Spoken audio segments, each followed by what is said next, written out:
ഈ ഗാസ സമാധാന പദ്ധതി അംഗീകരിക്കുന്ന ഈ പ്രമേയം അത് UN സുരക്ഷാ കൗൺസിൽ പാസാക്കിയതിനു ശേഷമാണ് ഈ കഴിഞ്ഞ ദിവസങ്ങളിൽ ഏറ്റവും വലിയ ശക്തമായിട്ടുള്ള ആക്രമണത്തിലേക്ക് ഇസ്രായേൽ കടന്നിട്ടുള്ളത്. അത് ഏതുതരം ലംഘനമായിട്ട് വേണം അതിനെ രേഖപ്പെടുത്താൻ എന്നുള്ളതാണ്. മറ്റൊന്ന്, ഹമാസിനെ ഇല്ലാതാക്കുക എന്ന കാര്യത്തിൽ ഉറച്ചു നിൽക്കുന്നു. ഇസ്രായേലിനകത്ത് ഇതുമായി ബന്ധപ്പെട്ട് നെതന്യാഹുവിനെതിരെ ഉയരുന്ന പ്രതിഷേധങ്ങൾ ഏതു തരത്തിലാണ്? അത്തരത്തിലൊരു സമ്മർദ്ദം നേരത്തെ ഉണ്ടായിരുന്നതുപോലൊരു സമ്മർദ്ദം കരാറിന് മുമ്പുള്ളതുപോലും ഇപ്പോൾ ഇല്ല എന്നുള്ളൊരു രീതിയാണോ തുടരുന്നത്? ഇതിൽ ഇസ്രായേലിനെ സംബന്ധിച്ചിടത്തോളം അവർക്ക് നേടാവുന്നതിൽ പലതും അവർ ഇപ്പോൾ നേടിയിട്ടുണ്ട്. പ്രത്യേകിച്ച് ബന്ദികളുടെ ജീവൻ, 20-ലധികം വരുന്ന ജീവനോടെയുള്ള ബന്ദികളെ ഈ വെടിനിർത്തൽ കരാറിൻ്റെ ആദ്യ ദിവസം തന്നെ ഹമാസ് നേതൃത്വം വിട്ടയച്ചു.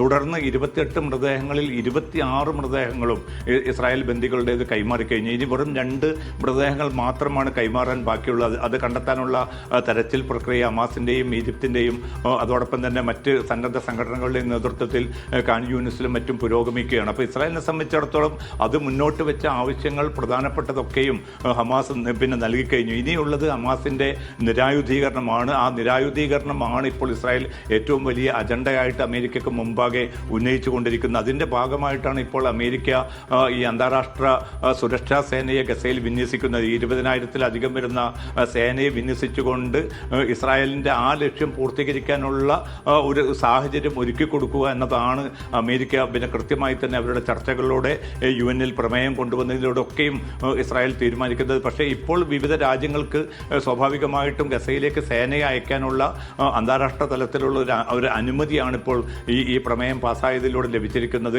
ചൈനയും റഷ്യയും ഒക്കെ വിട്ടുനിന്നു എങ്കിൽ പോലും അമേരിക്കയും മറ്റ് പല രക്ഷാസമിതിയിലെ രാജ്യങ്ങളും 12ഓളം രാജ്യങ്ങൾ പൂർണ്ണമായിട്ടും അതിനെ ശരിവെച്ചതോടുകൂടി അനുകൂലമായിട്ടുള്ളൊരു സാഹചര്യം അമേരിക്കക്ക് ലഭിച്ചിരിക്കുകയാണ്. പക്ഷേ ഈ സേനാ വിന്യാസവുമായി ബന്ധപ്പെട്ട ചർച്ചകളാണ് ഇപ്പോൾ വിവിധ അറബ് രാജ്യങ്ങൾ അത് അംഗീകരിക്കാൻ സാധ്യതയുണ്ടോ എന്നുള്ളതാണ്. അതായത് ഇപ്പൊ രൂപീകരിക്കുന്നതിൽ അതിൽ ഇസ്രായേലിന്റെ സൈന്യവും ഉൾപ്പെടുന്നുണ്ട്. അത് ആവശ്യമില്ല, അത് വേണ്ട എന്നുള്ള തരത്തിലാണ് ഹമാസ് അതിനെ അറിയിച്ചിരിക്കുന്നത് എന്ന് മനസ്സിലാക്കുന്നു. അപ്പോൾ ആ രീതിയിൽ തന്നെ ആയിരിക്കുമോ ആ സൈനാ വിന്യാസത്തിൽ ഇസ്രായേലിന്റെ സൈനികരെ ഒഴിവാക്കാനുള്ളൊരു സാധ്യത, ഇല്ലെങ്കിൽ ഹമാസിന്റെ ആവശ്യം അംഗീകരിക്കാനുള്ളൊരു സാധ്യത കാണുന്നുണ്ടോ?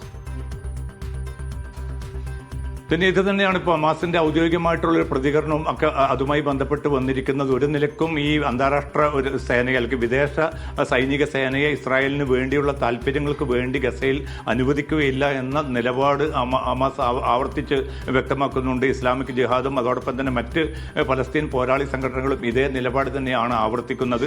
ഒരു താൽക്കാലികമായിട്ടുള്ള ഭരണ സംവിധാനം വരികയാണെങ്കിൽ ഗസയുടെ ഭരണം പൂർണ്ണമായിട്ടും അവർക്ക് കൈമാറാൻ ഹമാസ് സന്നദ്ധത അറിയിച്ചിട്ടുണ്ട്. പക്ഷേ ആ ഭരണ സംവിധാനത്തെക്കുറിച്ച് അമേരിക്ക ഇപ്പോൾ മിണ്ടുന്നില്ല. പലസ്തീനികളുടേതായിട്ടുള്ള ഒരു ഭരണം അവിടെ വരുന്നതിനോട് ഇസ്രായേലിന് വിയോജിപ്പുണ്ട്. അതുകൊണ്ട് ആ ഒരു വിയോജിപ്പ് മുൻനിർത്തിക്കൊണ്ടാണ് ഭരണ സംവിധാനത്തിന് പകരം ഈ സുരക്ഷാ സേനയെ വിന്യസിക്കുകയും അതിലൂടെ ഹമാസിനെ പൂർണ്ണമായിട്ടും അമർച്ച ചെയ്തുകൊണ്ട് ഇസ്രായേലിൻ്റെ താല്പര്യങ്ങൾ വിജയിപ്പിച്ചെടുക്കാൻ സാധിക്കുമോ എന്ന ഒരു നിലപാടിലേക്കാണ് ഇപ്പോൾ അമേരിക്ക ചുരുങ്ങിയിരിക്കുന്നത്. അതുകൊണ്ട് തന്നെ ഈ പലസ്തീൻ കൂട്ടായ്മകൾ ഒരു ശക്തമായിട്ടുള്ള ഒരു നിലപാടിലേക്ക് അവർ എത്തിച്ചേർന്നിരിക്കുന്ന സാഹചര്യത്തിൽ ഈ 20 ദിന പദ്ധതിയുടെ 2ാം ഘട്ടമെന്ന വെടിനിർത്തലിൻ്റെ 2ാം ഘട്ടം പ്രയോഗവൽക്കരിക്കപ്പെടുക എന്നത് ഏറ്റവും അസാധ്യമായി മാറിയിരിക്കുകയാണ് ഈ ഒരു ഘട്ടത്തിൽ. ധന്യ.